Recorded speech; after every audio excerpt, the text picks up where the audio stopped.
Game starts. Welcome to BitBull, the fastest gamer alive. Bonus video.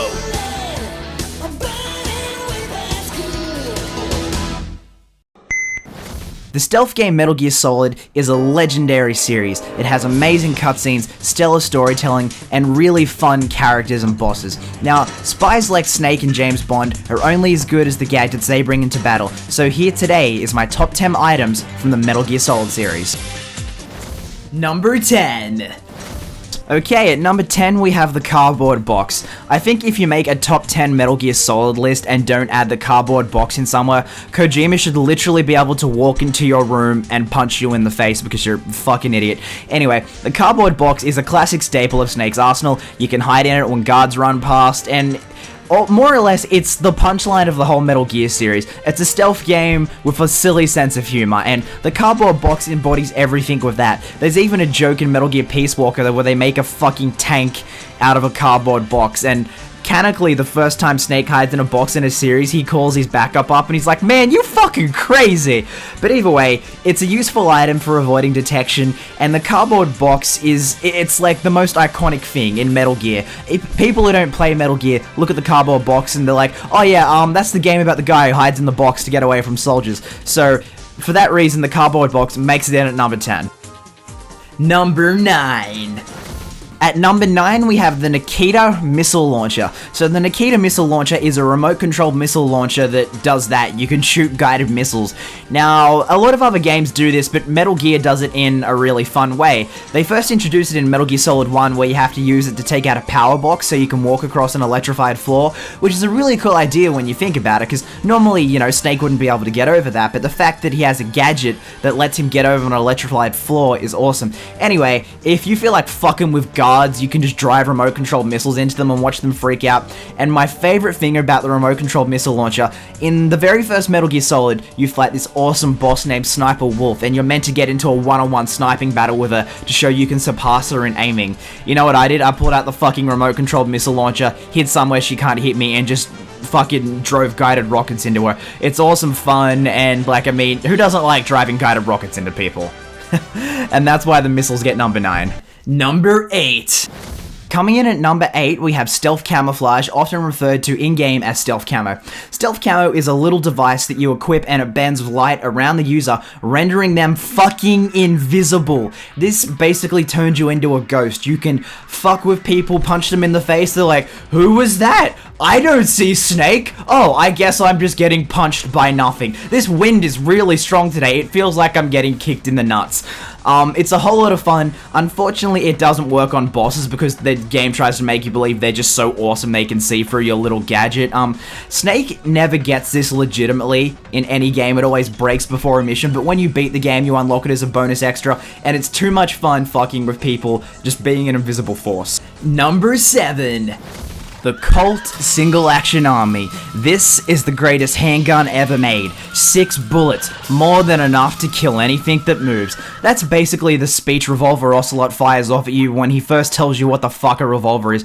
Basically an old school spaghetti western cowboy gun that is really amazing. Now, you don't get your hands on one until Metal Gear Solid 3, but when you do get one, boy, fuck is it a cool gun. First of all, you've always wanted a revolver because you've seen Ocelot use one in every cutscene and you're like, that guy is so cool, I wish I could be as cool as him.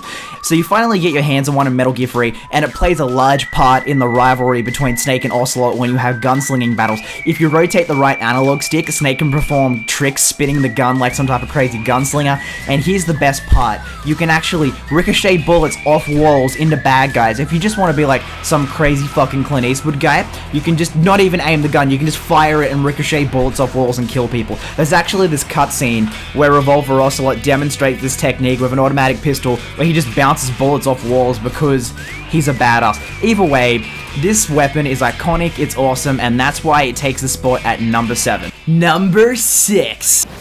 For number 6, we have the active decoy. So the active decoy is basically an inflatable snake. You throw it and then it pops up and goes, "You're pretty good," or goes, "Kept you waiting, huh?" in Kiefer Sutherland's really cool voice. Not as cool as David Hayter, but he's really good as Venom Snake. This is basically a thing that distracts enemies. They'll come over to the little inflatable man and be like, "Yeah," and they'll freak out and go fucking nuts, and they'll shoot at it and think it's you. This allows you to get the drop on enemies, sneak behind them, take them out, or just knock an enemy out, surround him with them, and just watch him freak the fuck out. It's hilarious. And here's the best thing about these things. You can trigger these things like a bomb when you want to let them off. So you'll throw one, when someone comes over, you press triangle, and then the thing explodes and knocks the guy out. The other guy will come over to inspect what happened to his friend. He'll be distracted by the actual decoy. You can throw another one and just keep knocking them out with these crazy inflatable balloon men. Also, they're hilarious because they spout Snake's catchphrase constantly. Number 5.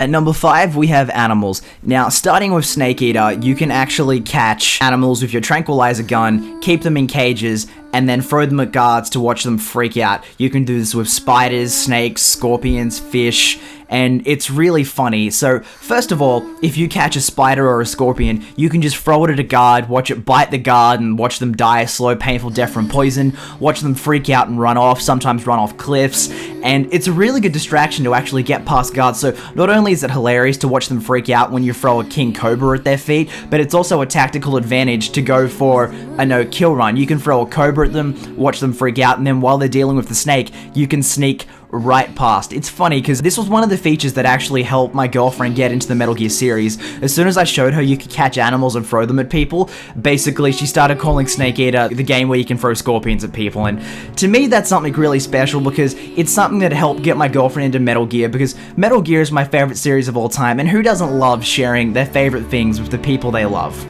Number 4.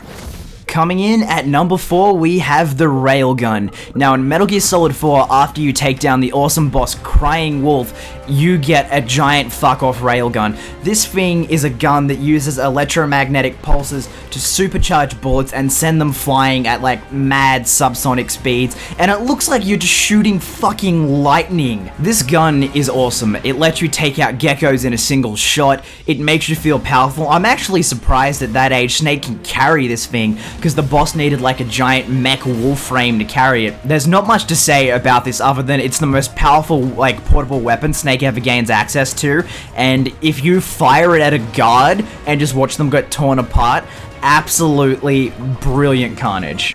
Number 3. Coming in at number 3, we have a little device called the Idroid. The Idroid is Venom Snake's communicator, which gives you so many accesses to different options, it's not funny. It allows you to call base, manage staff, call in airstrikes, call in support drops, get buddies changed. So it is basically a tactical spy's best friend. You can have different buddies like your dog, sniper, or little Metal Gear dropped into the battlefield wherever you want when you need backup. You can call for sleeping gas bombs, like napalm bombs, or you could just nuke the shit out of people with good old-fashioned bombs. You can call in helicopters, air support. You can actually manage your staff with this thing back at base, assigning people to different roles, building up your base. This thing is the ultimate in communication. It's like if you combined an iPhone and an Android, and there's the pun in the name. Idroid, iPhone, Android, Apple, Android, you get the joke. Kojima has a really good sense of humor. This thing is great, it's really well designed, and it projects fucking holograms back in the 80s. This thing's like something you'd have in Star Wars or Mass Effect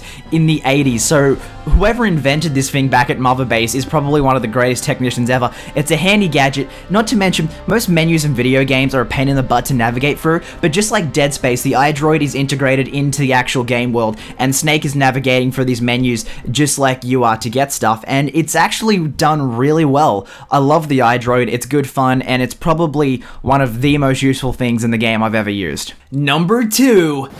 Coming in at number 2, we have the Patriot. It is the iconic weapon belonging to the mother of the Special Forces, the Boss.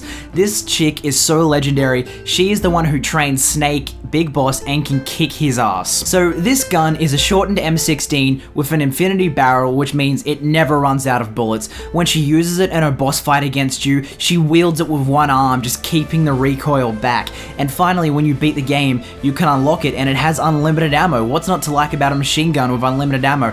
For this weapon, it's more about the iconic person it belonged to when you finally get it in your hands, but still, having a gun with unlimited ammo breaks the game and it's a whole lot of fun. It can also be unlocked again in Metal Gear Solid 4, and it plays like the Snake Eater action theme whenever you fire it, so it's a nice little throwback to the games where you play as Big Boss. Number 1! We have the Fox Blade from Metal Gear Rising: Revengeance. This blade is insane. It once belonged to the original cyborg ninja, Gray Fox, who used it to cut off Revolver Ocelot's hand and help Snake defeat Metal Gear Rex. This blade is insane. When you fully power it up in Revengeance, it ignores all opponents' armor and instantly cuts off legs, heads, or anything. Most of the time in Revengeance, when Raiden decapitates an enemy, you have to enter something called Blade Mode before weakening an enemy's armor. Now, while that's all fun and good, the Fox Blade turns every regular attack when fully powered up into a slice in Blade Mode. You cut an enemy once, they fall in half. Wielding this thing is like wielding a lightsaber. It breaks the game, it makes it insanely easy, and it pretty much makes Revengeance the greatest lightsaber, like, Jedi game in the world. This thing can cut through anything, it's insane, it makes a joke of bosses, and it makes a really big joke of regular enemies. Normally, you'd need to use the high frequency blade to weaken a Gecko and then finally cut it in Blade Mode. This thing makes you feel like a badass samurai where you can take down any enemy in a single slash. And for that, the Fox Blade gets number 1 for being the best, most overpowered item in the Metal Gear Solid universe. Thanks for watching, guys, and please join me again on Bitball. That's me, out.